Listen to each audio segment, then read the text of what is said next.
দুপুরে জমে থাকা ময়লা কাপড় নিয়ে লন্ড্রিতে গেলাম। ছেলেও সাথে এল। দোকানদার আমাদের কাপড়ের বস্তা দেখে বলল, ম্যাডাম, আপনাদের কাপড় চোপড় একসাথে ধুয়ে দেব নাকি আলাদা আলাদা? আমি বলতে যাচ্ছিলাম আলাদা, কিন্তু ছেলে বলে বসল, একসাথেই ধুয়ে দিন আঙ্কেল। আমরা একই পরিবার কি? দোকানদার হেসে বলল, আচ্ছা, স্বামী স্ত্রীর কাপড় তো একসাথেই ধোয়া হয় গিয়ে। আমি সংশোধন করতে গেলাম, আসলে আমি জি আঙ্কেল, ঠিক বলেছেন। ছেলে আমার কথায় বাধা দিল। আমার স্ত্রী একটু লজ্জা পায় কি। দোকানদার হেসে বস্তা নিয়ে ভেতরে চলে গেল। বাইরে এসে আমি রেগে গেলাম। কেন মিথ্যা বললি? কোথায় মিথ্যা? সে শান্তভাবে বলল, আমরা তো একই বাড়িতে থাকি, একই পরিবার। কিন্তু স্বামী স্ত্রী হ্যাঁ, আমি চাই আমরা স্বামী স্ত্রী হই কি। সে আমার হাত ধরল। মা, দেখো না কত স্বাভাবিক লাগছে। লোকেরা আমাদের দম্পতি ভাবছে কি? তার কথায় আমার মনে হল সত্যিই তো, আমরা দেখতে দম্পতির মতোই। আমি চাই এটাই আমাদের পরিচয় হোক। তুই পাগল হয়েছিস? না মা, আমি ভেবেচিন্তে বলছি। সে আমার দিকে তাকাল। আমি তোমাকে ভালোবাসি, বিয়ে করতে চাই, আর কাউকে চাই না। রাস্তায় অন্য দম্পতিরা হাঁটছিল, আর আমি ভাবছিলাম আমরাও কি তাদের মতোই দেখাচ্ছি। এই গল্পটি সম্পূর্ণ শুনলে আপনাদের পানি অটোমেটিক বের হয়ে যাবে, যত দ্রুত সম্ভব হাতের কাছে টিস্যু নিয়ে বসে পড়ুন। বিছানার চাদর যেন নষ্ট না হয় সেটা সম্পূর্ণ খেয়াল রাখার অনুরোধ জানিয়ে গল্পটি এখন শুরু করব। তার আগে সর্বশেষ অনুরোধ, দয়া করে এমন পানি বের করার গল্প নিয়মিত শুনতে আমাদের চ্যানেলটি সকলেই সাবস্ক্রাইব করুন। ধন্যবাদ। হ্যালো বন্ধুরা, আমার নাম মীনাক্ষী ঘোষ। আমার বয়স ৪১ বছর। আমার স্বামীর নাম রুদ্র ঘোষ, বয়স ৪৫ বছর। আমাদের ২ সন্তান, সৌমিত্র আর পায়েল। সৌমিত্র ১৮ বছর বয়সী, কলেজে পড়ে। পায়েল ১৩ বছর বয়সী, স্কুলে যায়। আজকের গল্পটা শুরু হয়েছিল সেই লন্ড্রির ঘটনা থেকেই। বাড়ি ফিরে আসার পর সৌমিত্র আমাকে বলল, মা, আমি একটা কথা বলতে চাই কি। তার গলার স্বরে একটা অন্যরকম আবেগ ছিল। কি বলবি? আমি জিজ্ঞেস করলাম। মা, আজ লন্ড্রিতে যা হলো, ওটা আমার কাছে খুব স্বাভাবিক লেগেছে। সে আমার সামনে এসে বসল। আমরা দুজনকে দেখতে একটা পারফেক্ট কাপল লাগছিল। আমি তার কথা শুনে অবাক হয়ে গেলাম। সৌমিত্র, এসব কথা বলো না। কেন? সত্যি কথা বলা যাবে না? আমি তার দিকে তাকালাম। সত্যিই তো, আজ আমি নিজেকে একটা সিনেমার নায়িকার মতো অনুভব করেছি। বাড়িতে ফিরে দেখলাম রুদ্র আর পায়েল টিভি দেখছে। কেমন ছিল সিনেমা? রুদ্র জিজ্ঞেস করল। ভালো ছিল। কোনো সিনেমা দেখলে? একটা রোমান্টিক সিনেমা, সৌমিত্র উত্তর দিল। Romantic cinema? তোর মায়ের সাথে? কি সমস্যা বাবা? মাও তো মানুষ, উনিও এনজয় করতে পারেন। রুদ্র আর কিছু বলল না, কিন্তু আমি দেখতে পেলাম তার মুখে একটা অদ্ভুত ভাব। রাতে শোয়ার আগে সৌমিত্র আমার ঘরে এল। মীনাক্ষী, আমি তোমাকে গুড নাইট বলতে এসেছি। Good night Soumitra. সে আমার কাছে এসে আমার কপালে একটা চুমু দিল। আমি চমকে উঠলাম। এটা কি করলে? Good night kiss. স্বামী স্ত্রীরা এভাবেই গুড নাইট বলে। কিন্তু আমরা তো এক্সপেরিমেন্ট করছি, তাই না? আমি কিছু বলতে পারলাম না। তার ঠোঁটের স্পর্শটা আমার কপালে এখনো অনুভব করতে পারছি। এই কি প্রেম? নাকি আমি শুধু মনোযোগ পাওয়ার জন্য আকুল হয়ে আছি? তুই কি বলছিস জানিস? আমি তোর মা। হ্যাঁ মা, কিন্তু আমরা যে বয়সের কাছাকাছি। তোর চেহারা আমার চেয়ে মাত্র ২০ বছরের বড় দেখায়। লোকেরা আমাদের ভাইবোন বা দম্পতি ভাবতেই পারে কি। তার কথাগুলো আমাকে ভাবিয়ে তুলল। সত্যিই তো, আমার বয়স ৪১ আর ও ১৮। বাইরে থেকে দেখলে আমাদের বয়সের ব্যবধান খুব একটা বোঝা যায় না। আমি নিয়মিত জিমে যাই, যোগ ব্যায়াম করি। চেহারা চেষ্টায় ৩০-এর মতো দেখায়। মা, আমি একটা কথা বলি? আজকাল আমি তোর দিকে তাকিয়ে থাকি আর ভাবি, কতটা সুন্দর তুমি, কত যত্নে নিজেকে রাখো। বাবা তোর কদর বোঝেন না। সৌমিত্রের কথাগুলো শুনে আমি চমকে গেলাম। তুই এসব কি বলছিস? আমি তোর মা, ভুলে যাস না। মা, কিন্তু আমি তো তোকে একটা নারী হিসেবেও দেখতে পারি। তুমি অসম্ভব সুন্দর, যত্নশীল, বুদ্ধিমতী। আমার কাছে তুমি পারফেক্ট। আমার মনে হল যেন পৃথিবীটা ঘুরে যাচ্ছে। ছেলে আমার সাথে এভাবে কথা বলছে। সৌমিত্র, তুই হয়তো কনফিউজড হয়ে আছিস। এসব কথা ভেবো না। না মা, আমি একদমই কনফিউজড নই। বরং প্রথমবারের মতো আমার সবকিছু ক্লিয়ার উইসে আমার হাত ধরল। আমি তোকে ভালোবাসি। শুধু মা হিসেবে না, একটা নারী হিসেবে গি। এটা ভুল সৌমিত্র। এটা সম্ভব না গি। কেন সম্ভব না মা? আমরা রক্তের সম্পর্ক না। তুমি আমাকে দত্তক নিয়েছিলে কি? আমার বুকটা দুরু দুরু করতে লাগল। সে তো ঠিকই বলছে। 18 বছর আগে রুদ্র আর আমি বিয়ে করার পর জানতে পারলাম আমি মা হতে পারব না। ডাক্তাররা বলেছিলেন আমার একটা জটিল সমস্যা আছে। তারপর আমরা সৌমিত্রকে একটা অনাথ আশ্রম থেকে দত্তক নিই। সে তখন মাত্র 3 মাস বয়সী ছিল। কয়েক বছর পর আমি অবাক হয়ে জানতে পারি যে আমি গর্ভবতী। ডাক্তাররা বলল এটা একটা মিরাকল। এভাবেই পায়েলের জন্ম হয়। কিন্তু সৌমিত্রকে আমরা কখনো বলিনি যে সে দত্তক। সে কিভাবে জানল? তুই কিভাবে জানলি যে তুই দত্তক? মা, আমি প্রায় 10 বছর ধরে জানি। একদিন বাবা-মার কাগজপত্র খুঁজতে গিয়ে দেখেছিলাম আমি হতবাক। এত বছর সে জানত অথচ কিছু বলেনি? তুই জানতিস অথচ কখনো বলিসনি? কেন বলব মা? তোমাদের কষ্ট হবে ভেবে। তোমরা আমাকে নিজের সন্তানের চেয়ে বেশি ভালোবেসেছ। কিন্তু এখন আমি বুঝতে পারছি, তুমি আমার মা নও, তুমি আমার জীবনের সবচেয়ে প্রিয় নারী গু। সৌমিত্র, এটা ভুল। আমি তোর মা। দত্তক হলেও মা গ। হ্যাঁ মা, তুমি আমার মা। কিন্তু তুমি একটা নারীও।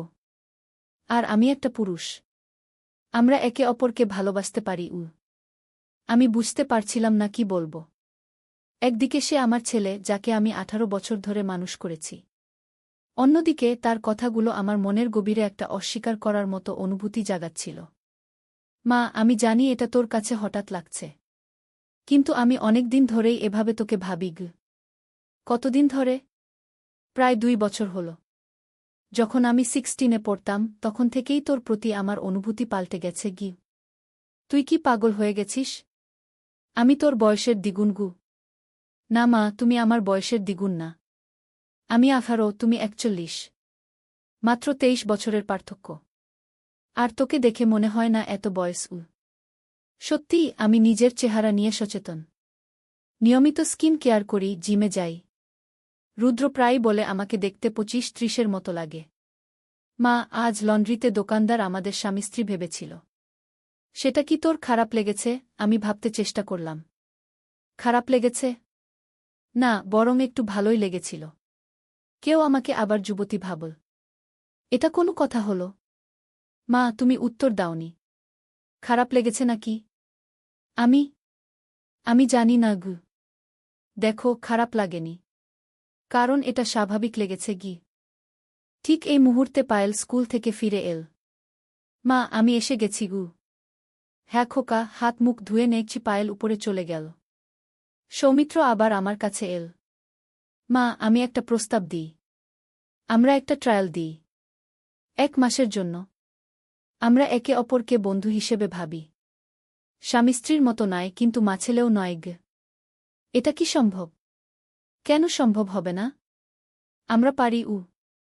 আমি ভাবলাম, একটা ট্রায়াল, এতে ক্ষতি কি? কিন্তু রুদ্র বাবা তো সারাদিন অফিসে থাকেন। বাড়ি এসেও টিভি দেখেন বা মোবাইলে ব্যস্ত থাকেন। উনি খেয়াল করবেন না গি।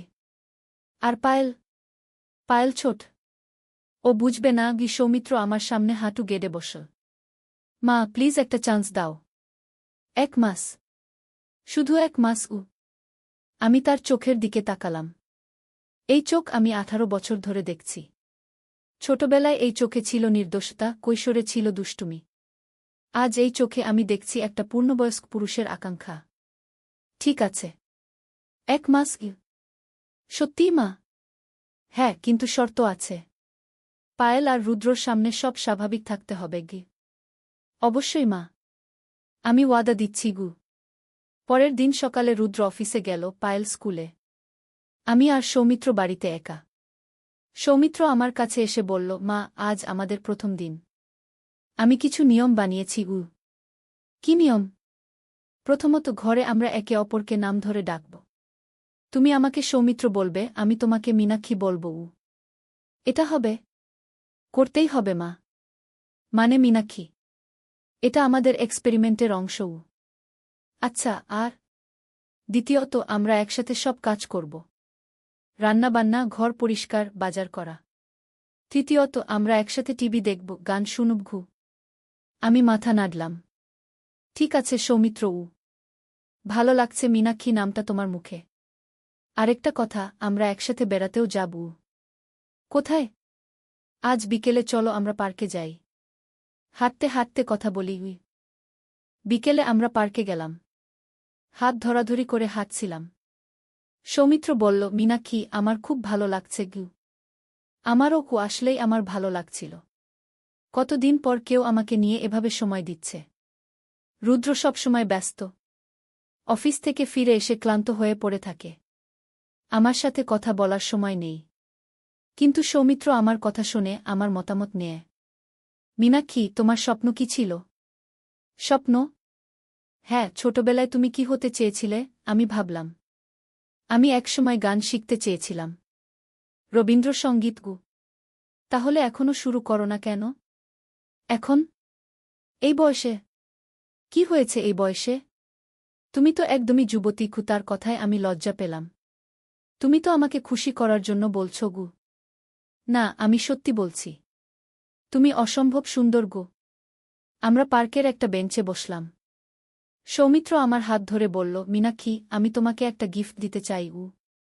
কি গিফট? আগামীকাল তোমাকে নিয়ে যাব একটা মিউজিক স্কুলে। ভর্তি করিয়ে দেবগু। তুমি পাগল? এত টাকা কোথায়? আমার টিউশনির টাকা জমিয়েছি। এটা তোমার জন্য। আমার চোখে জল এসে গেল। এত যত্ন কেউ আমাকে কবে করেছে? সৌমিত্র, তুমি কেন আমার জন্য এত কিছু করো? কারণ আমি তোমাকে ভালোবাসি মীনাক্ষী। তোমার খুশি দেখলে আমার ভালো লাগে গু। আমরা বাড়ি ফিরে এলাম। রুদ্র এসে গেছে। কোথায় গিয়েছিলে? পার্কে গিয়েছিলাম গু। ওর সাথে? হ্যাঁ গু। কেন? কি সমস্যা? ও তো আমার ছেলে। রুদ্র আর কিছু বলল না। রাতে খাওয়ার সময় সৌমিত্র বলল, বাবা, আমি মায়ের জন্য একটা সারপ্রাইজ প্ল্যান করেছি। কি সারপ্রাইজ? মা গান শিখতে চায়। আমি ওকে একটা মিউজিক স্কুলে ভর্তি করিয়ে দেবগু। রুদ্র অবাক হয়ে বলল, এই বয়সে গান শিখবে? কি হয়েছে এই বয়সে বাবা? মা তো এখনও যুবতী গো। আমি লজ্জায় মাথা নিচু করে রইলাম। আর টাকার চিন্তা নেই। আমার টিউশনির টাকা দিয়ে দেবগু। রুদ্র বলল, ইচ্ছে হলে শিখতে পারে। তবে ব্যস্ততা বাড়বে গু। কি ব্যস্ততা বাবা? মা সারাদিন ঘরের কাজ করে। একটু নিজের জন্য সময় দিক গু। পরের দিন সকালে সৌমিত্র আমাকে নিয়ে গেল রবীন্দ্রসঙ্গীত স্কুলে। আমার নাম ভর্তি করিয়ে দিল। ফেরার পথে বলল, মীনাক্ষী, তোমার মুখে হাসি দেখে আমার খুব ভালো লাগছে গু। তুমি আমার জন্য কত কিছু করছো সৌমিত্র। আমি কিভাবে ধন্যবাদ দেব? ধন্যবাদের কি দরকার? তুমি আমার তোমার কি?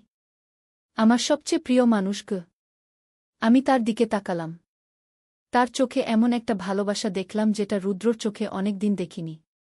আমি কি সত্যি এই ছেলের প্রেমে পড়ে যাচ্ছি? সৌমিত্র, আমাদের 1 সপ্তাহ হয়ে গেল। কেমন লাগছে তোমার? অসাধারণ মীনাক্ষী। আমি এত খুশি আগে কখনো ছিলাম না গি। আমারও ভালো লাগছে গি। তাহলে আমাদের পরবর্তী ধাপে যাওয়া উচিত কি? কি পরবর্তী ধাপ? আমরা এতদিন বন্ধুর মতো আচরণ করেছি। এখন আরেকটু ঘনিষ্ঠ হওয়া যায়। আমার বুক দুরু দুরু করতে লাগল। মানে? মানে আমরা একসাথে সিনেমা দেখতে যেতে পারি। ডিনারে যেতে পারি। হাত ধরে হাঁটতে পারি। এসব তো আমরা করছি। হ্যাঁ, কিন্তু আরও অনুভূতি দিয়ে। স্বামী স্ত্রীর মতো। আমি ভয় পেয়ে গেলাম। এটা ঠিক হবে? অবশ্যই। আমরা তো কিছু ভুল করছি না। শুধু একসাথে সময় কাটাচ্ছি। সেই বিকেলে আমরা সিনেমা দেখতে গেলাম। সৌমিত্র আমার জন্য পপকর্ন আর কোক কিনে দিল। সিনেমা হলে আমাদের সিট পাশাপাশি।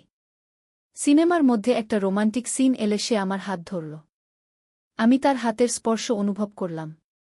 এতদিন এই হাত আমি ছোট ছেলের হাত হিসেবে জানতাম। আজ এই হাত আমার কাছে একটা পূর্ণবয়স্ক পুরুষের হাত মনে হচ্ছে। সিনেমা শেষে বাড়ি ফেরার পথে সে বলল, মীনাক্ষী, আজকের সিনেমাটা তোমার কেমন লেগেছে? ভালো লেগেছে গি। আমার কাছে মনে হচ্ছিল আমরা নায়ক নায়িকার মতো। সৌমিত, একদিন আলী সাহেব সোহেলের অফিসে এলেন। সোহেল তাকে দেখে অবাক হয়ে গেল। স্যার, আপনি এখানে? হ্যাঁ সোহেল, তোমার অফিস একবার দেখতে চাইলাম। খুব সুন্দর হয়েছে গু। আলী সাহেব পুরো অফিস ঘুরে দেখলেন, কর্মচারীদের সাথে কথা বললেন। তারপর সোহেলের রুমে এসে বসলেন। সোহেল, তুমি অনেক দূর এসেছ। মনে আছে 7 বছর আগে তুমি যখন আমার অফিসে প্রথম এসেছিলে চা বানানোর কাজ করতে? হ্যাঁ স্যার, সব মনে আছে ইউ। আমি গর্বিত যে আমি তোমাকে একটা সুযোগ দিয়েছিলাম, আর তুমি সেই সুযোগকে কাজে লাগিয়েছ। জানো সফলতার মূল সূত্র কি? কি স্যার? কঠোর পরিশ্রম, সততা আর হাল না ছাড়া। তোমার মধ্যে এই 3টা গুণই আছে গু। সোহেল চোখে জল নিয়ে বলল, আপনি না থাকলে আজ আমি এখানে পৌঁছাতে পারতাম না স্যার। না সোহেল, আমি শুধু একটা দরজা খুলে দিয়েছিলাম। ভেতরে ঢুকে পথ তৈরি করেছ তুমি নিজে গু। আলী সাহেব চলে যাওয়ার আগে বললেন, আমার একটা বড় প্রজেক্ট আছে, একটা 20 ফ্লোর বিজনেস টাওয়ার। আমি চাই তুমি এই প্রজেক্টে আমার সাথে পার্টনার হও। 50-50। রাজি? সোহেল অবাক হয়ে গেল। এত বড় প্রজেক্ট? স্যার, আমার কি যথেষ্ট সামর্থ্য আছে? আছে, আমি বিশ্বাস করি। সোহেল রাজি হয়ে গেল। এটা তার জীবনের সবচেয়ে বড় প্রজেক্ট হবে। 50 অধ্যায়, বড় চ্যালেঞ্জ। 20 ফ্লোর বিজনেস টাওয়ারের কাজ শুরু হল। এটা সোহেলের জীবনের সবচেয়ে বড় চ্যালেঞ্জ। প্রজেক্টের বাজেট প্রায় 10 করোড় টাকা। সোহেলকে 5 করোড় টাকা ইনভেস্ট করতে হবে। সোহেল তার সব সঞ্চয়ে, ব্যাংক লোন আর কিছু ইনভেস্টর থেকে টাকা জোগাড় করল। এটা একটা বিশাল ঝুঁকি। যদি প্রজেক্ট ব্যর্থ হয়, সব শেষ। মিনা চিন্তিত ছিল। সোহেল, এত বড় ঝুঁকি নেওয়া ঠিক হবে? মিনা, জীবনে বড় কিছু করতে হলে ঝুঁকি নিতে হয়। আমি এই সুযোগ হাতছাড়া করতে চাই না গিয়ে। কিন্তু যদি কিছু ভুল হয়? ভুল হবে না। আমি আলী সাহেবের সাথে আছি, উনি আমাকে গাইড করবেন। প্রজেক্ট শুরু হল। প্রথম 6 মাস সব ভালোই চলছিল। কাজ সময়মতো হচ্ছে, বাজেট ঠিক আছে। কিন্তু 7 মাসের মাথায় একটা বড় সমস্যা দেখা দিল। একজন প্রধান ইনভেস্টর হঠাৎ তার টাকা ফেরত চাইলেন। তিনি অন্য একটা জরুরি কাজে টাকা লাগবে বলে জানালেন। 1 করোড় টাকা ফেরত দিতে হবে। সোহেল বিপদে পড়ে গেল। 1 করোড় টাকা এখন কোথায় পাবে? প্রজেক্টে সব টাকা ঢেলে দিয়েছে। সে আলী সাহেবের সাথে কথা বলল। আলী সাহেব বললেন, চিন্তা করো না, আমি ব্যবস্থা করছি। কিন্তু আলী সাহেবও বড় একটা প্রজেক্টে আটকে আছেন। তার হাতে লিকুইড ক্যাশ নেই। সোহেল অন্য ব্যাংক থেকে লোন নেওয়ার চেষ্টা করল। কিন্তু ব্যাংক বলল, ইতিমধ্যে তার অনেক লোন আছে, নতুন লোন দিতে পারবে না। সোহেল রাতে ঘুমাতে পারছিল না, খাওয়া দাওয়া বন্ধ করে দিয়েছিল। মিনা তাকে দেখে খুব চিন্তিত হয়ে গেল। সোহেল, প্লিজ নিজেকে এভাবে শেষ করে ফেলো না। কোনো একটা রাস্তা বের হবেই কি। কিন্তু সোহেল কোনো রাস্তা দেখতে পাচ্ছিল না। ইনভেস্টর 15 দিন সময় দিয়েছে। 15 দিনের মধ্যে টাকা ফেরত না দিলে তিনি আইনি ব্যবস্থা নেবেন। 10 দিন কেটে গেল। সোহেল কোনো সমাধান খুঁজে পেল না। সে প্রায় হাল ছেড়ে দিয়েছিল। 11 দিনের দিন একটা অপ্রত্যাশিত ঘটনা ঘটল। জাহিদ ভাই, সোহেলের পুরনো সহকর্মী, তার অফিসে এলেন। জাহিদ ভাই এখন একটা রিয়েল এস্টেট কোম্পানিতে সিনিয়র ম্যানেজার। সোহেল, আমি তোমার সমস্যার কথা শুনেছি গু। হ্যাঁ ভাই, আমি বিপদে পড়েছি। আমি তোমাকে সাহায্য করতে চাই। আমার কিছু সঞ্চয় আছে, 5 লাখ টাকা। তুমি নাও। সোহেল চোখে জল নিয়ে বলল, ভাই আমি কিছু বলার দরকার নেই। তুমি আমাকে অনেক কিছু শিখিয়েছ। তোমার কাছ থেকে পরিশ্রম আর সততা শিখেছি। এখন আমার পালা তোমাকে সাহায্য করার। জাহিদ ভাই চলে যাওয়ার পর আরও 2 জন এলো। একজন সোহেলের পুরনো ক্লায়েন্ট, আরেকজন তার কর্মচারী। 2 জন মিলে আরও 8 লাখ টাকা দিল। করিম মামা 20 লাখ টাকা ব্যবস্থা করলেন, তার কিছু বন্ধুদের কাছ থেকে ধার করে। মিনা তার সব গয়না বিক্রি করে 10 লাখ টাকা দিল। সবাই মিলে প্রায় 45 লাখ টাকা জোগাড় হল। বাকি 65 লাখ টাকা সোহেল তার অফিসের সব অ্যাসেট বিক্রি করে আর একটা প্রাইভেট ফিন্যান্স কোম্পানি থেকে উচ্চ সুদে লোন নিয়ে ব্যবস্থা করল। ঠিক 14 দিনের দিন সোহেল ইনভেস্টরকে 1 করোড় টাকা ফেরত দিল। ইনভেস্টর টাকা নিয়ে চলে গেলেন। সোহেল তার অফিসে ফিরে এসে চেয়ারে বসে কাঁদল। এত চাপ, এত টেনশন, সব যেন একসাথে বের হয়ে এল। মিনা এসে তাকে জড়িয়ে ধরল। আমরা পেরেছি সোহেল, আমরা পেরেছি গু। ষোড়শ অধ্যায়, পুনরুদ্ধার। এই ঘটনার পর সোহেল আরও সাবধান হয়ে গেল। সে বুঝল ব্যবসায় শুধু সাহস নয়, বুদ্ধিও লাগে। ঝুঁকি নিতে হয়, কিন্তু হিসাব করে। প্রজেক্ট চলতে থাকল। এবার সোহেল আরও সতর্কতার সাথে সবকিছু পরিচালনা করল। প্রতিটা খরচ হিসাব করল, প্রতিটা সিদ্ধান্ত ভেবেচিন্তে নিল। আরও 1 বছর পর 20 ফ্লোর বিজনেস টাওয়ার সম্পন্ন হল। চমৎকার বিল্ডিং, শহরের অন্যতম সুন্দর ভবন। বিল্ডিংয়ের উদ্বোধন অনুষ্ঠানে শহরের মেয়র এলেন। অনেক ব্যবসায়ী, সাংবাদিক এল। সোহেলের নাম পত্রিকায় ছাপা হল। স্বপ্নের শহরে এক তরুণ উদ্যোক্তার সফলতার গল্পও। প্রজেক্ট থেকে সোহেলের লাভ হল প্রায় 2 করোড় টাকা। এই টাকা দিয়ে সে সব ঋণ শোধ করল। জাহিদ ভাইয়ের টাকা ফেরত দিল। করিম মামার ঋণ শোধ করল। যারা সাহায্য করেছিল সবাইকে টাকা ফেরত দিল। মিনার জন্য নতুন গয়না কিনল, আরও সুন্দর। তার মাকে গ্রামে একটা নতুন পাকা বাড়ি বানিয়ে দিল। মা কাঁদতে কাঁদতে বললেন, তোর বাবা বেঁচে থাকলে কত খুশি হতো। তুই আমার সব স্বপ্ন পূরণ করেছিস গে। সোহেল নিজেদের জন্য একটা ফ্ল্যাট কিনল। 4 রুমের ফ্ল্যাট, সমুদ্রের কাছে। এখন আর ভাড়া বাড়িতে থাকতে হয় না। সপ্তদশ অধ্যায়, প্রতিদান। সোহেল এখন একজন প্রতিষ্ঠিত উদ্যোক্তা। কিন্তু সে তার শেখ ভোলেনি। যে গ্রাম থেকে সে এসেছে, যারা তাকে সাহায্য করেছে, কাউকেই ভোলেনি। সে তার গ্রামে একটা স্কুল বানিয়ে দিল। সোহেল ফাউন্ডেশন স্কুল কো গরিব ছেলেমেয়েরা ফ্রিতে পড়তে পারবে।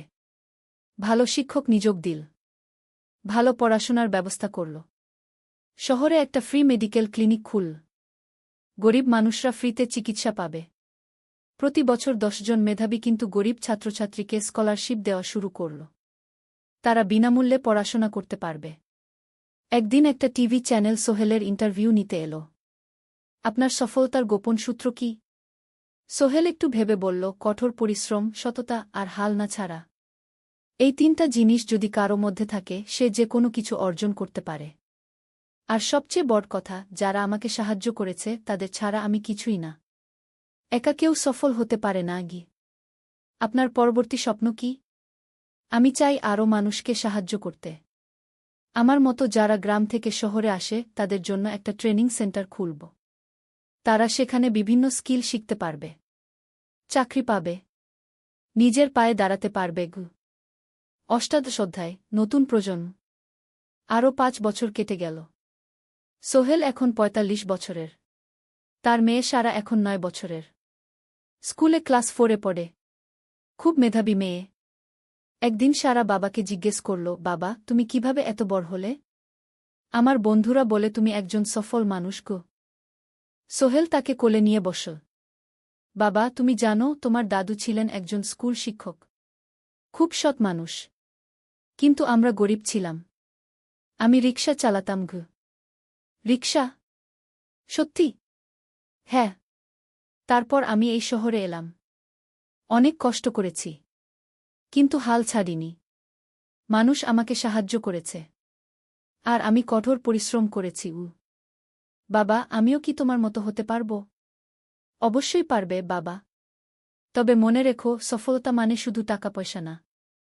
সফলতা মানে ভালো মানুষ হওয়া, অন্যদের সাহায্য করা, সৎ থাকা গু। সারা মাথা নাডল। আমি ভালো মানুষ হব বাবাগু। সোহেল তার মেয়েকে জড়িয়ে ধরল। মনে মনে ভাবল, তার জীবনের সব কষ্ট সার্থক হয়েছে। মিনা রান্নাঘর থেকে ডাকল, খাবার তৈরি। এসো। সোহেল সারাকে নিয়ে ডাইনিং টেবিলে গেল। ঋতু এসেছে। সে এখন বিয়ে করেছে, তার একটা ছেলে হয়েছে। সোহেলের মা মাঝে মাঝে চট্টগ্রামে বেড়াতে আসেন। আজও এসেছেন। সবাই মিলে খেতে বসল। হাসিগল্পে ভরা পরিবার। সোহেল তাকাল তার মায়ের দিকে, মিনার দিকে, সারার দিকে, ঋতুর দিকে। মনে হল, জীবনে আর কি চাই? খাওয়া শেষে সবাই বসে রইল। গল্প করছিল। হঠাৎ সোহেলের ফোন বাজল। অফিস থেকে। একটা জরুরি বিষয়। সোহেল ফোন রেখে দিয়ে মিনাকে বলল, একটা নতুন প্রজেক্টের প্রস্তাব এসেছে। একটা এতিমখানা বানানোর কাজ। সরকারি প্রজেক্ট। তুমি নেবে? অবশ্যই। এটা আমার স্বপ্নের প্রজেক্ট। যেসব বাচ্চাদের বাবা মা নেই তাদের জন্য একটা সুন্দর জায়গা। মিনা হাসল। তুমি কখনো বদলাও না। এখনো অন্যদের কথা ভাবো। এটাই তো জীবন মিনা। শুধু নিজের জন্য বাঁচলে কি হবে? ১৯ অধ্যায়, উত্তরাধিকার। ১০ বছর আরও কেটে গেল। সোহেল এখন ৫৫ বছরের। তার চুলে পাক ধরেছে। কিন্তু শক্তি এখনও আগের মতোই। সারা এখন ১৯ বছরের। সে বিশ্ববিদ্যালয়ে ইঞ্জিনিয়ারিং পড়ছে। সে চায় বাবার মতো কনস্ট্রাকশন ইন্ডাস্ট্রিতে কাজ করতে। একদিন সারা বাবাকে বলল, বাবা, আমি তোমার কোম্পানিতে কাজ করতে চাই। এখনও তো তোর পড়াশোনা বাকি। জানি। কিন্তু আমি এখন থেকেই শিখতে চাই। ছুটির দিনে তোমার সাথে সাইটে যেতে চাই। দেখতে চাই কিভাবে কাজ হয়। সোহেল খুশি হয়ে গেল। তার মেয়ে তার পথ অনুসরণ করতে চায়। ঠিক আছে। কিন্তু শর্ত হল, তোকে সবকিছু নিজ থেকে শিখতে হবে। কোনো স্পেশাল ট্রিটমেন্ট পাবি না। আমি তো তাই চাই, বাবাগু। সারা তার বাবার সাথে কাজ শিখতে শুরু করল। সে দেখল কিভাবে শ্রমিকরা কাজ করে, কিভাবে ম্যাটেরিয়াল বাছাই করতে হয়, কিভাবে একটা প্রজেক্ট ম্যানেজ করতে হয়। সোহেল তাকে কোনো সহজ পথ দিল না। সারাকেও সবার মতো কষ্ট করতে হল। সাইটে রোদে দাঁড়িয়ে থাকতে হল। শ্রমিকদের সাথে কথা বলতে হল। কিন্তু সারা হাল ছাড়ল না। সে তার বাবার মেয়ে। পরিশ্রম করতে জানে। ৩ বছর পর সারা গ্রাজুয়েট হল। সে সোহেলের কোম্পানিতে জুনিয়র প্রজেক্ট ম্যানেজার হিসেবে যোগ দিল। সোহেল ধীরে ধীরে সারাকে বড় দায়িত্ব দিতে শুরু করল।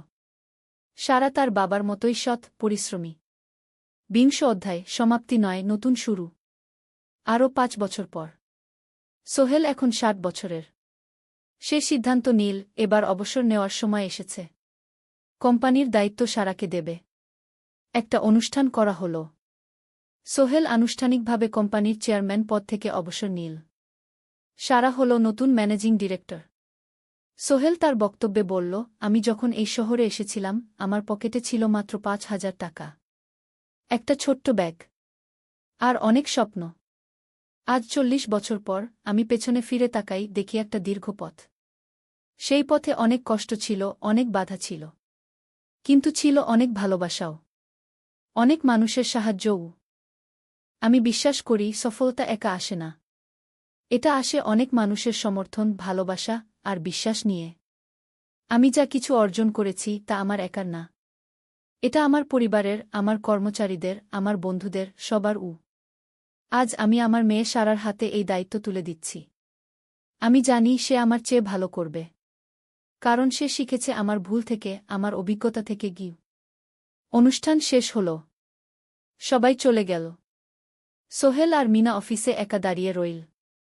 মিনা, মনে আছে আমরা প্রথম কখন দেখা হয়েছিলাম? হ্যাঁ। তোমার সেই ছোট্ট মুদি দোকানে। তুমি বিস্কুট কিনতে এসেছিলে। কে ভেবেছিল সেই দিন থেকে আমাদের এই পর্যস্বপ্নের শহর। প্রথম অধ্যায়, যাত্রা শুরু। সকাল ৭টা বেজে গেছে। ঢাকার কমলাপুর রেলস্টেশনে মানুষের ভিড়। চারদিকে চা বিস্কুট বিক্রেতাদের চিৎকার, ট্রেনের হর্ন আর যাত্রীদের কোলাহল। এই বিশাল ভিড়ের মধ্যে একটা ছোট্ট ব্যাগ হাতে দাঁড়িয়ে আছে সোহেল। বয়স মাত্র ২২। গায়ের রং শ্যামলা, চোখে স্বপ্নের ঝিলিক। ভাইজা, চট্টগ্রামের টিকিট আছে? সোহেল টিকিট কাউন্টারের সামনে দাঁড়িয়ে জিজ্ঞেস করল।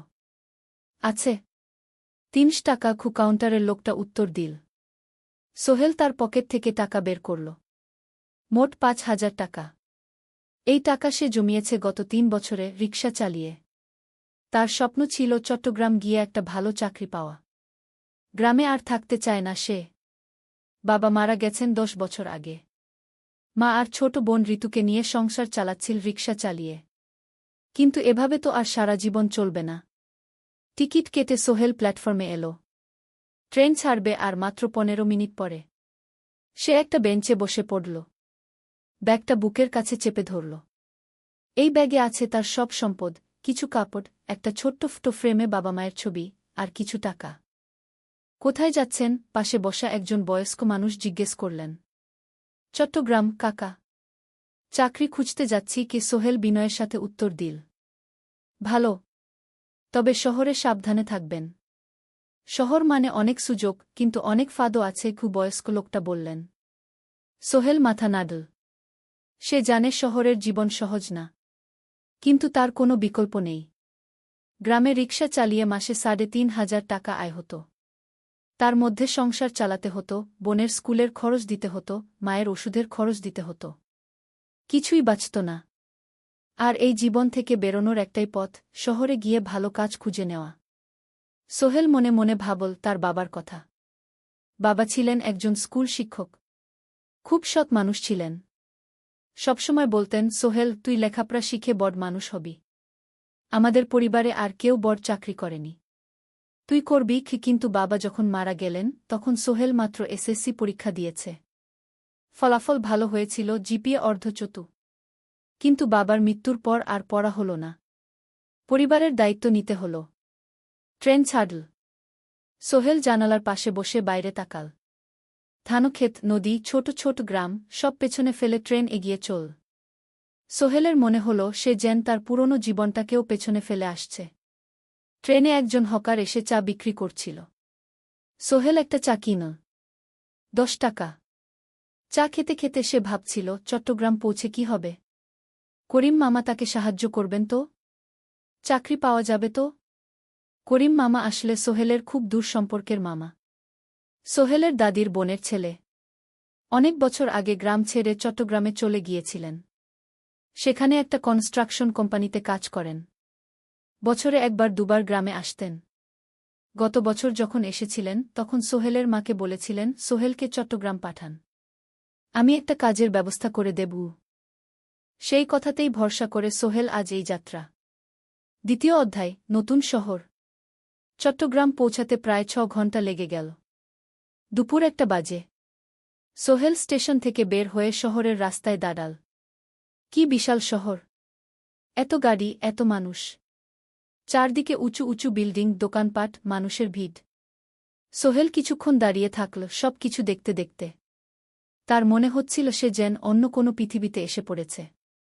তার পকেটে একটা ছোট্ট কাগজ আছে। সেখানে লেখা একটা ঠিকানা, করিম মিয়া, বাড়ি নং ২৩, রোড নং ৫, আগ্রাবাদ, চট্টগ্রামকে। সোহেল একটা রিকশা ডাকল। কত নেবেন আগ্রাবাদ যেতে? ৫০ টাকা গু। সোহেল রিকশায় উঠল। রাস্তার দুধারে দোকান, মার্কেট, অফিস, সব কিছু দেখতে দেখতে সে অবাক হয়ে গেল। এত বড় শহর! এত কিছু! গ্রামের সেই ছোট্ট বাজারের সাথে কোনো তুলনাই হয় না। প্রায় আধা ঘণ্টা পর রিকশা একটা পুরনো বাড়ির সামনে থামল। ৩ তলা বাড়ি, কিন্তু রং উঠে গেছে। সিঁড়ি দিয়ে উঠে ৩য় তলায় করিম মামার ফ্ল্যাটে নক করল। দরজা খুলল এক মধ্যবয়সী মহিলা। কে? আসসালামু আলাইকুম, আপা। আমি সোহেল। নোয়াখালীর গ্রাম থেকে এসেছি। করিম মামা বাড়িতে আছেন? মহিলা তাকে মাথা থেকে পা পর্যন্ত দেখল। করিম তো অফিসে গেছে। তুমি কে? কোথা থেকে এসেছ? সোহেল সব খুলে বলল। মহিলা তাকে ভেতরে ঢুকতে দিল। বসো। করিম সন্ধ্যায় ফিরবে গু। ফ্ল্যাটটা ছোট। ২টো রুম, একটা ছোট্ট রান্নাঘর আর একটা বাথরুম। কিন্তু সোহেলের কাছে খুব সুন্দর লাগল। গ্রামের সেই টিনের ঘরের চেয়ে তো অনেক ভালো। মহিলা তার নাম জানাল, সালমা। করিম মামার স্ত্রী। তাদের ২টো ছেলে, একজন ক্লাস ৮-এ পড়ে, আরেকজন ক্লাস 5-এ। খেয়েছ? সালমা আপা জিজ্ঞেস করল। না আপা গু। অপেক্ষা করো। ভাত আছে, মাছ আছে। খাও। সোহেল প্রথমে রাজি হতে চাইল না। কিন্তু খুব খিদে পেয়েছিল। সকাল থেকে শুধু একটা চা আর বিস্কুট খেয়েছে। খাওয়া দাওয়ার পর সোহেল বসে রইল। সালমা আপা তাকে গল্প করতে লাগল। তোমার মা কেমন আছেন? তোমার বোন? ভালো আছে আপা। মার একটু গেটে বাত আছে। ওষুধ খাচ্ছেন। বোন স্কুলে পড়ে কু। তুমি কি করতে চাও এখানে? চাকরি খুঁজছি আপা। যে কোনো কাজ করব। বাসায় মা আর বোনকে টাকা পাঠাতে হবে। সালমা আপা মাথা নাড়ল। করিম তোমার জন্য কিছু একটা করবে। সে ভালো মানুষ গ। সারাদিন অপেক্ষা করু সোহেল। সন্ধ্যা 6টায় করিম মামা ফিরলেন। 50-এর কাছাকাছি বয়স, কালো রঙের প্যান্ট শার্ট পরা, হাতে একটা ব্যাগ। আরে সোহেল, কবে এলি? করিম মামা খুশি হয়ে বললেন। আজ সকালে মামা গু। করিম মামা তাকে জড়িয়ে ধরলেন। অনেকদিন পর দেখলাম। কেমন আছিস? ভালো আছি মামা গি। ভালো করেছিস এসে। এখানে অনেক সুযোগ আছে। তোর জন্য একটা কাজের ব্যবস্থা করে দেব। তবে প্রথমে কয়েকদিন এখানে থাক। শহরটা একটু চিনে নে। তারপর কাজে যোগ দিবি। সোহেলের মনে আসার আলো জ্বল। সে ভাবল হয়তো তার ভাগ্য এবার পাল্টাবে। 3য় অধ্যায়, প্রথম চাকরি। 1 সপ্তাহ পরে করিম মামা সোহেলকে তার কোম্পানিতে নিয়ে গেলেন। কোম্পানির নাম আলামিন কনস্ট্রাকশন। অফিসটা শহরের কেন্দ্রে 5 তলা একটা বিল্ডিংয়ের দোতলায়। মালিক আলী সাহেব। 50-এর কাছাকাছি বয়স, মোটা চেহারা, চোখে সোনার ফ্রেমের চশমা। বড়লোক মানুষ, কিন্তু খুব কড়া। এই ছেলেটাকে কি কাজে লাগাবেন? আলী সাহেব করিম মামাকে জিজ্ঞেস করলেন। স্যার, ও আমার আত্মীয়। গ্রাম থেকে এসেছে। খুব পরিশ্রমী। যে কোনো কাজে লাগাতে পারেন। আলী সাহেব সোহেলের দিকে তাকালেন। তুমি কি পড়েছ? Sir, SSC pass. জিপিএ অর্ধচতু। হুম। ভালো। কম্পিউটার চালাতে পারো? না স্যার, পারি না। কিন্তু শিখতে চাই। আলী সাহেব একটু ভাবলেন। ঠিক আছে। তোমাকে অফিসের কাজে রাখব। ফাইল গুছানো, চা বানানো, কাগজপত্র নিয়ে যাওয়া, না এসব। মাসে 5,000 টাকা। রাজি আছো? জি স্যার। সোহেল খুশি হয়ে গেল। 5,000 টাকা। রিকশা চালিয়ে 3,500 পেত। এখানে 5,000।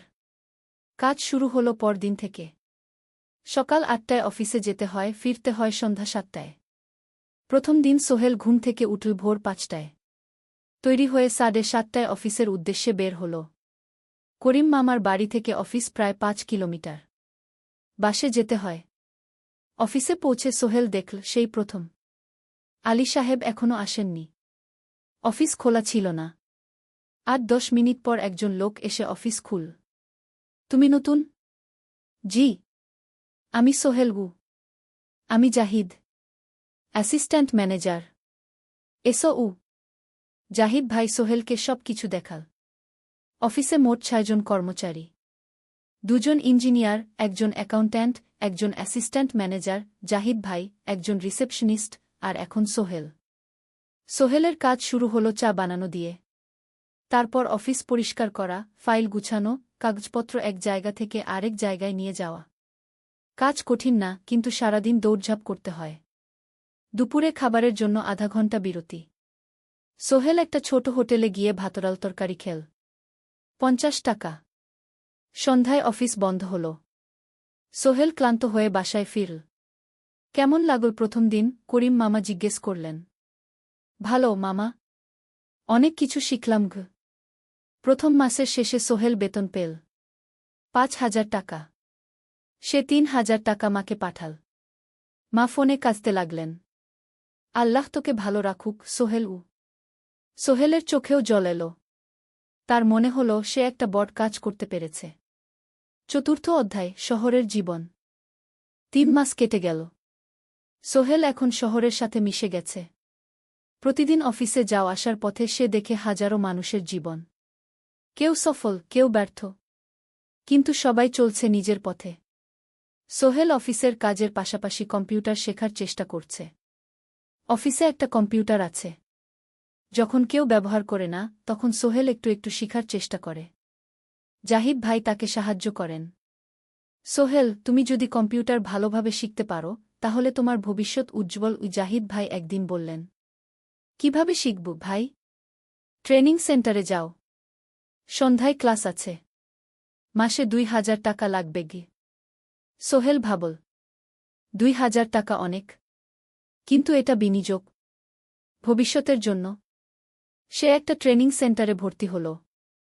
সপ্তাহে 3 দিন, সন্ধ্যা 7:30 থেকে রাত 9টা পর্যন্ত ক্লাস।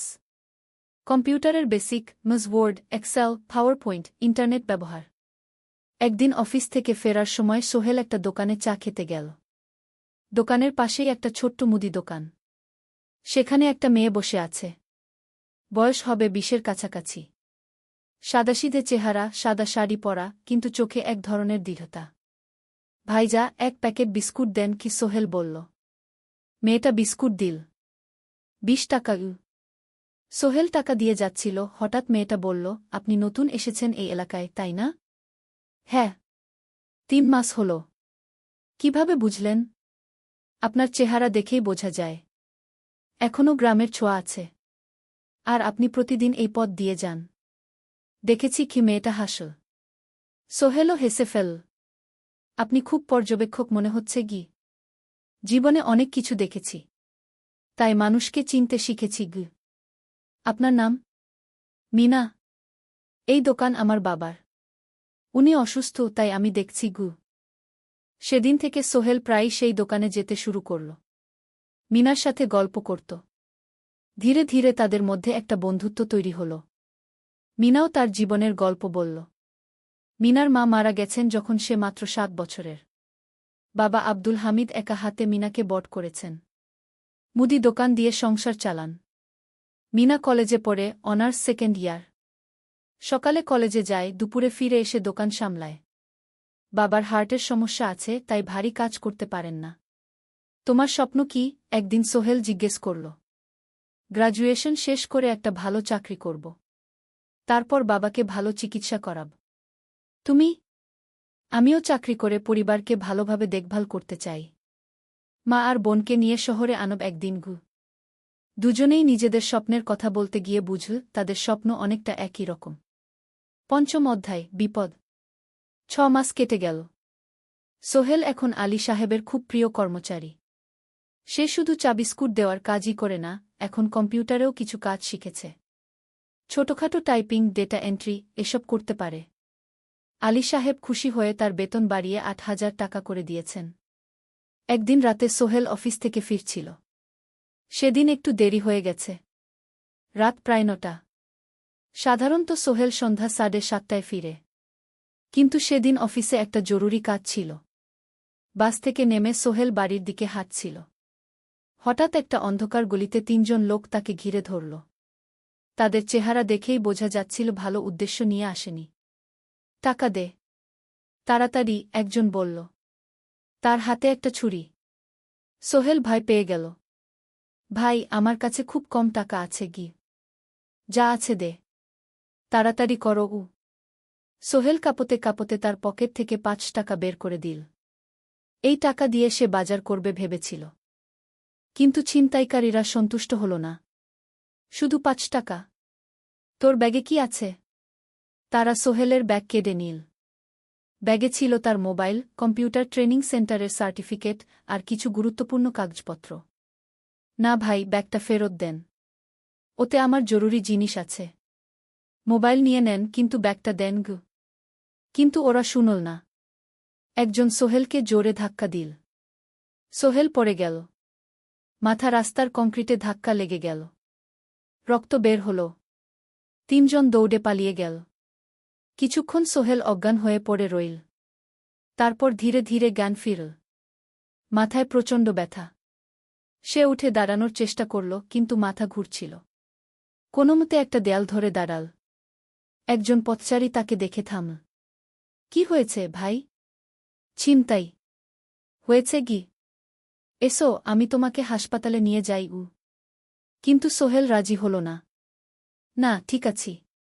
বাড়ি যেতে পারব। সে কোনোমতে করিম মামার বাড়িতে পৌঁছাল। দরজা খুলেই সালমা আপা চিৎকার করে উঠলেন। ও আল্লাহ! কি হয়েছে? করিম মামা দৌড়ে এলেন। সোহেলকে ভেতরে নিয়ে গেলেন। তার মাথায় জল ঢেলে রক্ত পরিষ্কার করলেন। ক্ষতটা বেশ গভীর। হাসপাতালে যেতে হবে কি? করিম মামা বললেন। তারা একটা অটোরিকশা নিয়ে নিকটস্থ হাসপাতালে গেলেন। ডাক্তার সোহেলের মাথায় 3টা সেলাই দিলেন। বলল, 1 সপ্তাহ বিশ্রাম নিতে হবে। কোনো ভারী কাজ করা যাবে না। হাসপাতাল থেকে ফিরে সোহেল শুয়ে রইল। তার মনে হচ্ছিল সবকিছু শেষ হয়ে গেছে। মোবাইল চলে গেছে, গুরুত্বপূর্ণ কাগজপত্র চলে গেছে। এখন 1 সপ্তাহ অফিস করতে পারবে না। পরদিন সকালে করিম মামা আলী সাহেবকে ফোন করে সব জানালেন। আলী সাহেব বললেন, ঠিক আছে, সোহেল ভালো হয়ে এলে আসবে, চিন্তার কিছু নেই গি। মিনা যখন এই খবর শুনল, সে সন্ধ্যায় সোহেলকে দেখতে এলো করিম মামার বাড়িতে। সাথে এনেছিল কিছু ফল। কি হয়েছিল? মিনা চিন্তিত গলায় জিজ্ঞেস করল। সোহেল সব বলল। মিনা রেগে গেল। এই শহরে এখন অনেক অপরাধ বেড়ে গেছে, পুলিশ কিছু করে না। তুমি পুলিশে রিপোর্ট করেছ? না, লাভ নেই। তবুও করা উচিত। তোমার মোবাইলটা হয়তো খুঁজে পাওয়া যাবে গি। করিম মামা সোহেলকে নিয়ে পুলিশ স্টেশনে গেলেন। জেনারেল ডায়েরি করলেন। কিন্তু পুলিশ খুব একটা আশা দিল না। দেখি কিছু করা যায় কিনা গু। সোহেল বুঝল মোবাইল আর ফিরবে না। সেই এক সপ্তাহ সোহেলের জীবনের সবচেয়ে কঠিন সময় ছিল। সে শুধু শারীরিকভাবেই ক্ষতিগ্রস্ত হয়নি, মানসিকভাবেও ভেঙে পড়েছিল। প্রতিরাতে দুঃস্বপ্ন দেখত। সেই ৩ জন ছিনতাইকারীর মুখ ভুলতে পারছিল না। মিনা প্রায় প্রতিদিন আসত। তাকে সাহস দিত। তুমি হাল ছেড়ো না সোহেল। জীবনে এরকম খারাপ সময় আসে, কিন্তু এটা কাটিয়ে ওঠাই হলো আসল বীরত্ব। সোহেলের মা গ্রাম থেকে ফোন করতেন, করিম মামার মোবাইল থেকে। তুই ভালো আছিস তো? সোহেল মাকে সব সত্যি বলেনি। শুধু বলেছে, হ্যাঁ মা, ভালো আছি। একটু জ্বর হয়েছিল, এখন ভালো। ১ সপ্তাহ পর সোহেল আবার অফিসে গেল। আলী সাহেব তাকে দেখে খুশি হলেন। কেমন আছো? ভালো আছি স্যার। ঠিক আছে, তবে প্রথম কয়েকদিন হালকা কাজ করবে গু। সোহেল আবার কাজে মন দিল। কিন্তু একটা জিনিস তাকে খুব কষ্ট দিচ্ছিল, তার মোবাইল নেই। মায়ের সাথে কথা বলতে পারছে না নিয়মিত। করিম মামার মোবাইল চাইতে সংকোচ লাগে। একদিন জাহিদ ভাই তাকে ডাকলেন। সোহেল, আমার একটা পুরনো মোবাইল আছে, তুমি ব্যবহার করো? না ভাই, আমি নাও, আমার কাজে লাগছে না, তুমি রাখো গু। সোহেল কৃতজ্ঞতায় প্রায় কেঁদে ফেল। ধন্যবাদ ভাই। মোবাইল পেয়ে সোহেল প্রথমেই মাকে ফোন করল। মা খুব খুশি হলেন। এতদিন ফোন করিসনি কেন? মা, মোবাইলটা নষ্ট হয়ে গিয়েছিল, নতুন নিয়েছি। মায়ের গলায় স্বস্তি ফুটে উঠল। ৬ষ্ঠ অধ্যায়, নতুন সুযোগ। আরও ৩ মাস কেটে গেল। সোহেল পুরোপুরি সুস্থ হয়ে গেছে। তার জীবন আবার স্বাভাবিক হয়ে এসেছে। সে এখন কম্পিউটার ট্রেনিং শেষ করেছে, সার্টিফিকেট পেয়েছে। কিন্তু একটা ঘটনা তার জীবনে বড় পরিবর্তন নিয়ে এলো। একদিন সকালে আলী সাহেব তাকে ডাকলেন। সোহেল, বসো। সোহেল বসল। মনে একটু ভয় লাগছিল। আলী সাহেব কি তাকে বকবেন? সোহেল, তুমি তো এখন কম্পিউটার চালাতে পারো? জি স্যার, একটু একটু শিখেছি। ভালো, আমি তোমার কাজ দেখছি। তুমি খুব পরিশ্রমী আর সৎ। আমাদের কোম্পানিতে এরকম মানুষের দরকার গু। সোহেল কিছু বুঝতে পারছিল না। আমি তোমাকে একটা সুযোগ দিতে চাই। আমাদের কোম্পানি একটা ট্রেনিং প্রোগ্রাম চালু করছে নতুন কর্মচারীদের জন্য। ৬ মাসের কোর্স। কম্পিউটার অ্যাকাউন্টিং, ভবন নির্মাণের হিসাব নিকাশ, প্রজেক্ট ম্যানেজমেন্ট সব শিখবে। কোম্পানি সব খরচ দেবে। ট্রেনিংয়ের সময় তোমার বেতনও চলবে। রাজি আছো? সোহেল বিশ্বাস করতে পারছিল না। স্যার, সত্যি? আমাকে এত বড় সুযোগ দিচ্ছেন? হ্যাঁ। তুমি ভালো ছেলে, পরিশ্রমী। আমি তোমাকে এগিয়ে দিতে চাই। ভবিষ্যতে তুমি এই কোম্পানির একজন গুরুত্বপূর্ণ কর্মচারী হবে। সোহেল কৃতজ্ঞতায় প্রায় কেঁদে ফেল। ধন্যবাদ স্যার, আমি কঠোর পরিশ্রম করব। আমি জানি। সেদিন সন্ধ্যায় সোহেল মিনার দোকানে গেল। মিনাকে খবরটা দিল। মিনা খুব খুশি হল। তার চোখে জল এসে গেল। তুমি পারবে সোহেল, আমি জানি। সোহেল তার মা আর বোনকেও ফোন করে খবরটা দিল। মা কাঁদতে লাগলেন। তোর বাবা বেঁচে থাকলে কত খুশি হতো। ট্রেনিং শুরু হলো পরের মাস থেকে। প্রতিদিন সকালে ৩ ঘণ্টা ক্লাস, তারপর বাকি সময় অফিসের কাজ। ক্লাসে ৫ জন নতুন কর্মচারী। সবাই তরুণ, উৎসাহী। শিক্ষক ছিলেন একজন অভিজ্ঞ ইঞ্জিনিয়ার। নাম রহিম স্যার। তিনি খুব ভালোভাবে সব কিছু বুঝাতেন। কম্পিউটার অ্যাকাউন্টিং, এক্সেলে জটিল ক্যালকুলেশন, প্রজেক্টের বাজেট তৈরি, সময় ব্যবস্থাপনা, সব। সোহেল পুরো মনোযোগ দিয়ে শিখতে লাগল। সন্ধ্যায় বাড়ি ফিরে প্র্যাকটিস করত।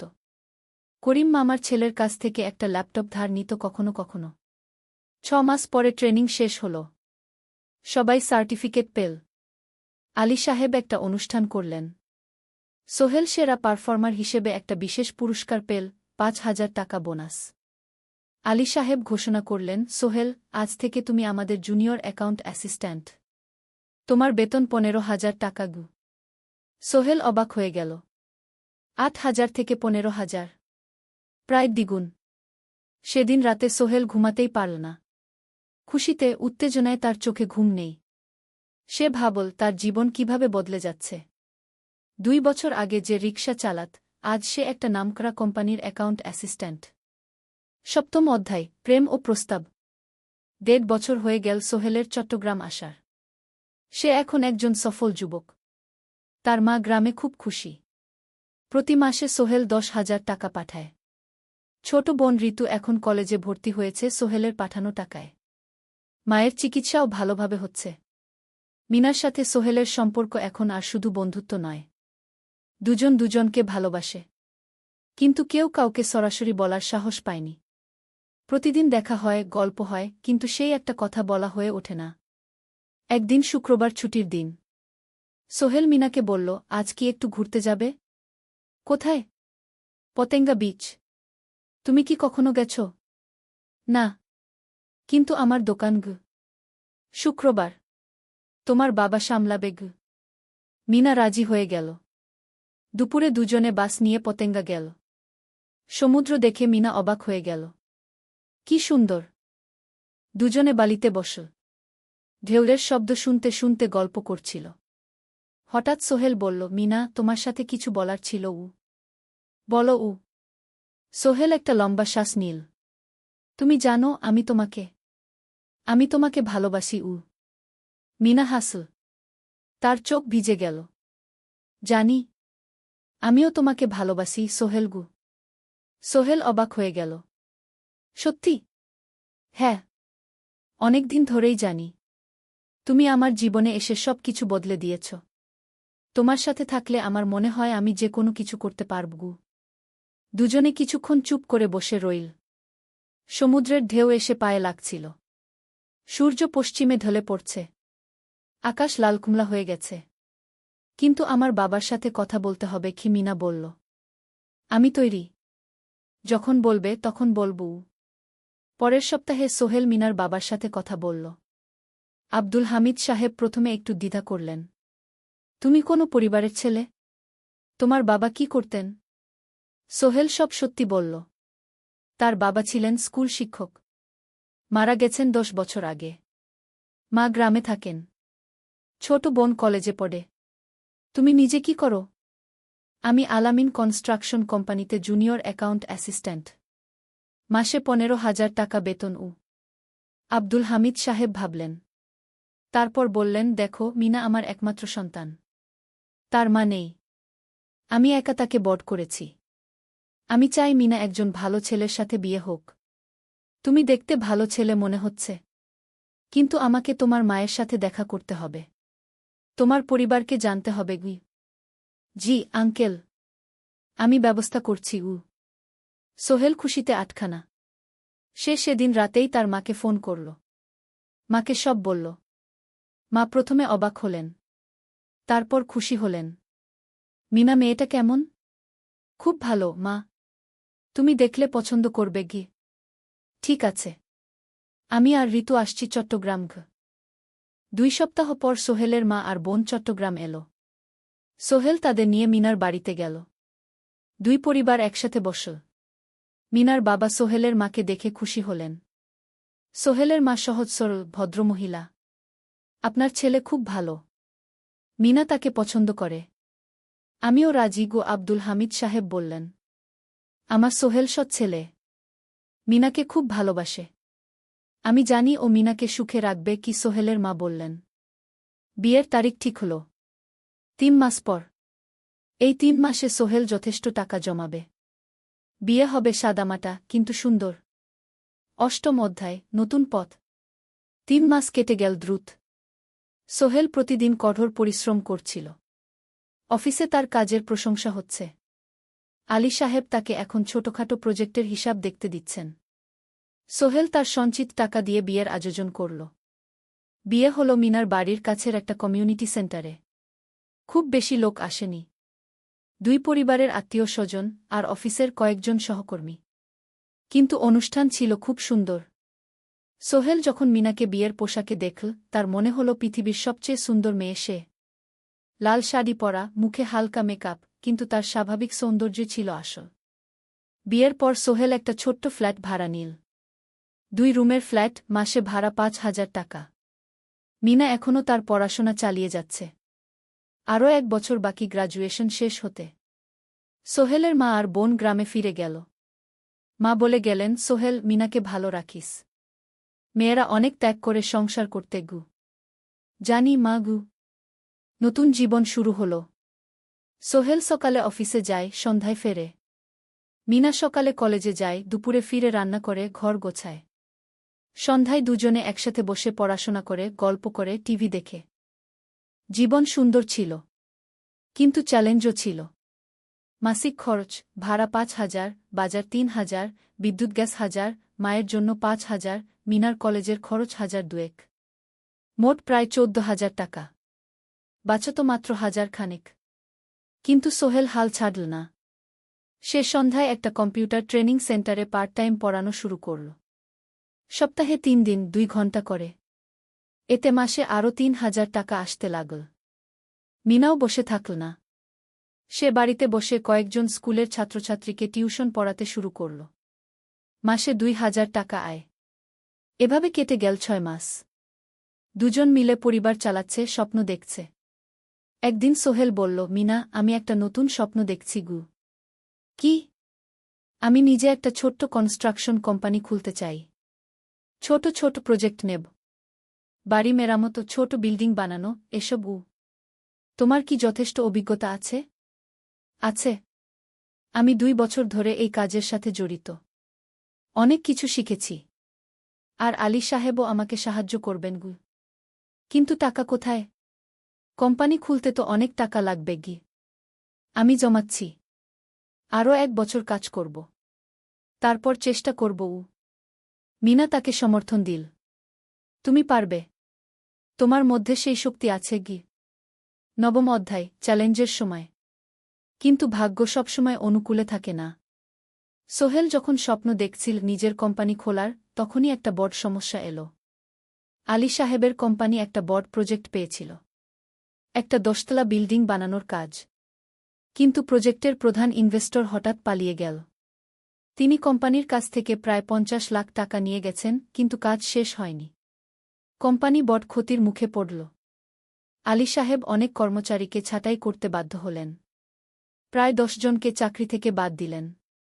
বাকিদের বেতন কমাতে হল। সোহেলকে আলী সাহেব ডেকে বললেন, সোহেল, আমি তোমাকে রাখতে চাই। তুমি বিশ্বস্ত কর্মচারী। কিন্তু তোমার বেতন কমাতে হবে। 15,000 থেকে 10,000। সোহেল মনে মনে চিন্তায় পড়ে গেল। 10,000 টাকায় সংসার চলবে কিভাবে? মায়ের খরচ, ভাড়া, বাজার, সব মিলিয়ে তো 14,000 টাকা লাগে। কিন্তু সে কিছু বলল না। ঠিক আছে স্যার। বাড়ি ফিরে সোহেল মিনাকে সব বলল। মিনা চিন্তিত হয়ে গেল। এখন কি হবে? চিন্তা করো না। আমি পার্ট টাইম টিউশনির সময় বাড়াব। আর তুমিও বেশি করে টিউশন নাও। কিন্তু আমার তো পড়াশোনাও আছে গি। জানি। কিন্তু এখন এটাই করতে হবে গু। সোহেল সন্ধ্যায় আরও 2টো জায়গায় পার্ট টাইম কাজ খুঁজল। একটা দোকানে সন্ধ্যায় হিসাব দেখার কাজ পেল। মাসে 2,000 টাকা। আরেকটা জায়গায় সপ্তাহান্তে কম্পিউটার রিপেয়ারের কাজ পেল। মাসে 1,500 টাকা। মিনাও 3 জন নতুন স্টুডেন্ট নিল টিউশনে। তার আয় বাড়ল 2,000 থেকে 3,500-এ। কঠিন সময় ছিল। সোহেল সকাল 8টায় অফিসে যেত, সন্ধ্যা 6টায় ফিরত। তারপর একটু বিশ্রাম নিয়ে 7:30টায় বের হতো পার্ট টাইম কাজে। রাত 10টায় বাড়ি ফিরত। রবি সোমবার কম্পিউটার রিপেয়ারের কাজ। মিনাও সকালে কলেজে যেত, দুপুরে ফিরে রান্না করত, তারপর বিকেলে টিউশন পড়াত। রাতে খাওয়া দাওয়ার পর পড়াশোনা করত। দুজনেরই শরীর খারাপ হতে শুরু করল। সোহেল একদিন অফিসে অজ্ঞান হয়ে পড়ে গেল। ডাক্তার দেখাতে নিয়ে গেল। ডাক্তার বলল, অতিরিক্ত পরিশ্রম, শরীরে পুষ্টির অভাব, ঠিকমতো খাচ্ছেন না মনে হচ্ছে ঘি। সত্যি কথা, খরচ বাঁচাতে সোহেল আর মিনা অনেক সময় কম খেত। মাংস মাছ কিনত সপ্তাহে একদিন, বাকি সময় শাকসবজি ডাল। মিনা সোহেলকে বলল, আর নয় সোহেল, তুমি এভাবে নিজেকে শেষ করে ফেলছ। আমার পড়াশোনা বন্ধ করে দিই, আমি ফুল টাইম চাকরি করি গি। না, সোহেল জোর দিয়ে বলল, তোমার পড়াশোনা বন্ধ হবে না, আরও মাত্র 6 মাস বাকি, তুমি গ্রাজুয়েট হবেই গি। কিন্তু তুমি আমি ঠিক হয়ে যাব, চিন্তা করো না গে। কিন্তু পরিস্থিতি আরও খারাপ হলো যখন সোহেলের মায়ের অসুখ হল। হার্টের সমস্যা, হাসপাতালে ভর্তি করতে হল। খরচ 50,000 টাকা। সোহেলের হাতে এত টাকা কোথায়? সে করিম মামার কাছে ধার চাইল। করিম মামা 20,000 টাকা দিলেন। বাকি 30,000 টাকা সোহেল একটা এনজিও থেকে ঋণ নিল। সুদের হার মাসে 2%। মায়ের চিকিৎসা হল, তিনি সুস্থ হয়ে গেলেন। কিন্তু সোহেল এখন ঋণের বোঝায় পড়ে গেল। প্রতি মাসে 3,000 টাকা করে কিস্তি দিতে হবে। সেই রাতে সোহেল আর মিনা বিছানায় শুয়ে কথা বলছিল। সোহেল বলল, মিনা, আমি মনে হয় ভুল করেছি। শহরে এসে বিয়ে করে তোমাকে কষ্টে ফেলেছি গু। মিনা তার হাত ধরল। না সোহেল, তুমি ভুল করনি। জীবনে এরকম খারাপ সময় আসে, কিন্তু এটা কাটিয়ে ওঠাই হলো আসল শক্তি। আমরা একসাথে আছি, একসাথে থাকব, সব কিছু ঠিক হয়ে যাবে। মিনার কথায় সোহেল একটু সাহস পেল। হ্যাঁ, হাল ছাড়া যাবে না। 10ম অধ্যায়, আলোর দিকে। 3 মাস পরে পরিস্থিতি একটু ভালো হতে শুরু করল। আলী সাহেবের কোম্পানি একটা নতুন প্রজেক্ট পেল, একটা স্কুল বিল্ডিং বানানোর কাজ। কোম্পানি আবার স্থিতিশীল হতে শুরু করল। আলী সাহেব সোহেলকে ডেকে বললেন, সোহেল, আমি তোমার কঠোর পরিশ্রম দেখেছি। খারাপ সময়েও তুমি কোম্পানি ছেড়ে যাওনি। আমি কৃতজ্ঞ। আজ থেকে তোমার বেতন আবার 15,000 টাকা গু। সোহেল খুশি হয়ে গেল। ধন্যবাদ স্যার। মিনাও গ্রাজুয়েশন শেষ করল, ভালো ফলাফল করল। সে এখন চাকরি খুঁজছে। একদিন মিনা একটা প্রাইভেট স্কুলে শিক্ষিকার ইন্টারভিউ দিতে গেল। ইন্টারভিউ ভালো হল, তাকে নিযোগ দেওয়া হল। বেতন 12,000 টাকা। সেদিন সন্ধ্যায় দুজনে মিলে একটা ছোট্ট পার্টি করল। একটা বিরিয়ানি কিনো, কোমল পানীয় কিনো। দুজনে মিলে খেল। আমরা পেরেছি সোহেল। মিনা বলল। হ্যাঁ, আমরা পেরেছি গু। এখন দুজনের মিলিয়ে আয় 27,000 টাকা। খরচ চালানোর পর প্রায় 10,000 টাকা বাঁচে। সোহেল এই টাকা দিয়ে লোন শোধ করতে শুরু করল। পার্ট টাইম কাজগুলো ছেড়ে দিল। শরীরের যত্ন নেওয়া শুরু করল। আরও 6 মাস পরে সোহেলের কাছে একটা বড় সুযোগ এল। আলী সাহেব একদিন তাকে ডাকলেন। সোহেল, তুমি কি নিজের ব্যবসা করতে চাও? স্যার, আমি তোমাকে একটা ছোট্ট প্রজেক্ট দিতে চাই। একটা 3 তলা বিল্ডিংয়ের কনস্ট্রাকশন। তুমি ম্যানেজ করবে, আমি শুধু সুপারভাইজ করব। লাভের 50% তোমার গু। সোহেল ভাবল, এটা একটা বড় সুযোগ, কিন্তু ঝুঁকিও আছে। যদি কাজটা ভালোভাবে না হয়? স্যার, আমি চেষ্টা করব, কিন্তু যদি ভুল হয়? ভুল হবে না, আমি তোমার উপর বিশ্বাস রাখছি, তুমি পারবে গু। সোহেল রাজি হয়ে গেল। এই প্রজেক্ট তার জীবনে টার্নিং পয়েন্ট হতে পারে। 11 অধ্যায়, স্বপ্ন পূরণের পথে। পরের 6 মাস সোহেল খুব কঠোর পরিশ্রম করল।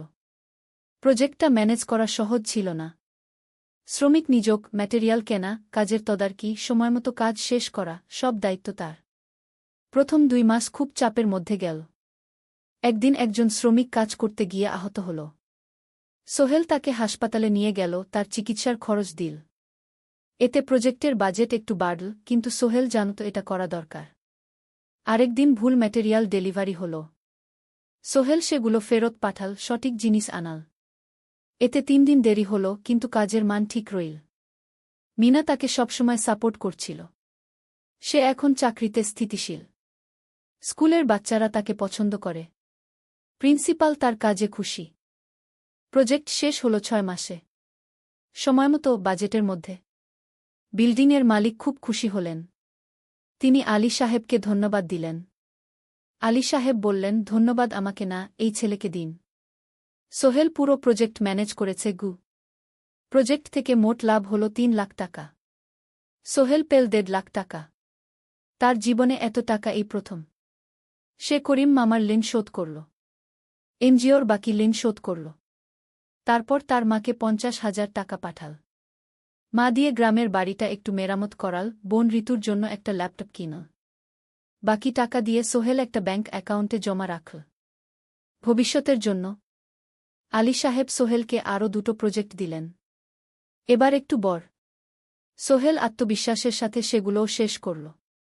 2 বছর পরে সোহেল সিদ্ধান্ত নিল, এবার নিজের কোম্পানি খোলার সময় এসেছে। দ্বাদশ অধ্যায়, নতুন শুরু। সোহেল তার সব জমানো টাকা দিয়ে একটা ছোট্ট অফিস ভাড়া নিল। 2 রুমের অফিস।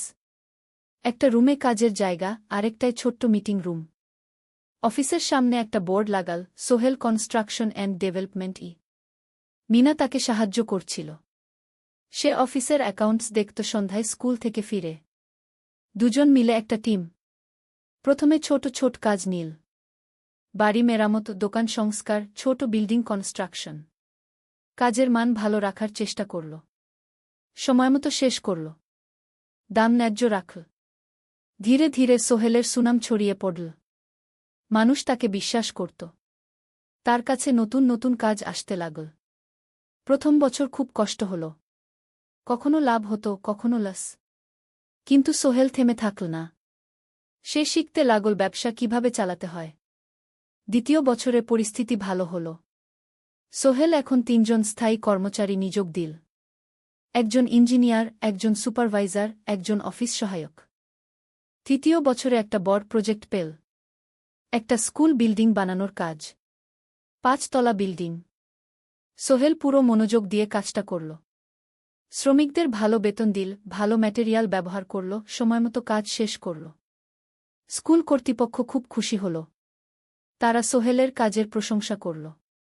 এই প্রজেক্ট থেকে সোহেল প্রায় 5 লাখ টাকা লাভ করল। এই টাকা দিয়ে সে আরও ভালো একটা অফিস নিল। আরও কর্মচারী নিয়োগ দিল। এখন তার কোম্পানিতে 10 জন স্থায়ী কর্মচারী। প্রজেক্ট অনুযায়ী আরও শ্রমিক নিয়োগ দেওয়া হয়। ত্রয়োদশ অধ্যায়, পরিবার। এদিকে সোহেল আর মিনার সংসারেও খুশির খবর এল। মিনা গর্ভবতী। 9 মাস পর তাদের একটা মেয়ে হল। নাম রাখল সারা। সারা যখন জন্মাল, সোহেলের মা আর বোন চট্টগ্রামে এল। মা 1 মাস থেকে গেলেন। মিনাকে সাহায্য করলেন।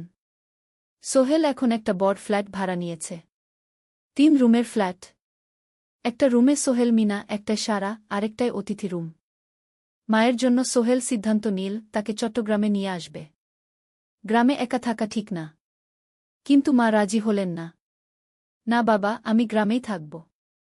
এখানে আমার পরিচিত মানুষ আছে। তোর বোনকে নিয়ে যা। ও ঢাকায় পড়ছে, চট্টগ্রামে এনে ভালো কোথাও ভর্তি করিয়ে দেগি। সোহেল তাই করল। ঋতুকে চট্টগ্রাম বিশ্ববিদ্যালয়ে ভর্তি করিয়ে দিল। ঋতু এখন সোহেলের ফ্ল্যাটে থাকে, বিশ্ববিদ্যালয়ে পড়ে। সোহেলের মনে হল তার জীবন এখন পরিপূর্ণ। স্ত্রী, মেয়ে, বোন সবাই তার কাছে। ব্যবসা ভালো চলছে। মা গ্রামে সুখে আছেন। চতুর্দশ অধ্যায়, সফলতার শিখরে। 5 বছর কেটে গেল। সোহেল এখন একজন সফল উদ্যোক্তা। তার কোম্পানি কি সোহেল কনস্ট্রাকশন অ্যান্ড ডেভেলপমেন্ট এখন চট্টগ্রামে বেশ পরিচিত। প্রায় 30 জন কর্মচারী তার অধীনে কাজ করে। সোহেল এখন শুধু ছোট প্রজেক্ট করে না, বড় বড় প্রজেক্টও করে। একটা 8তলা বিজনেস কমপ্লেক্স বানানোর কাজ পেয়েছে। একটা হাসপাতাল বিল্ডিং বানাচ্ছে। মিনা এখনও স্কুলে পড়ায়। সে এখন ভাইস প্রিন্সিপাল। সাথে সোহেলের কোম্পানির অ্যাকাউন্টস ম্যানেজার। 2জন মিলে ব্যবসা চালা।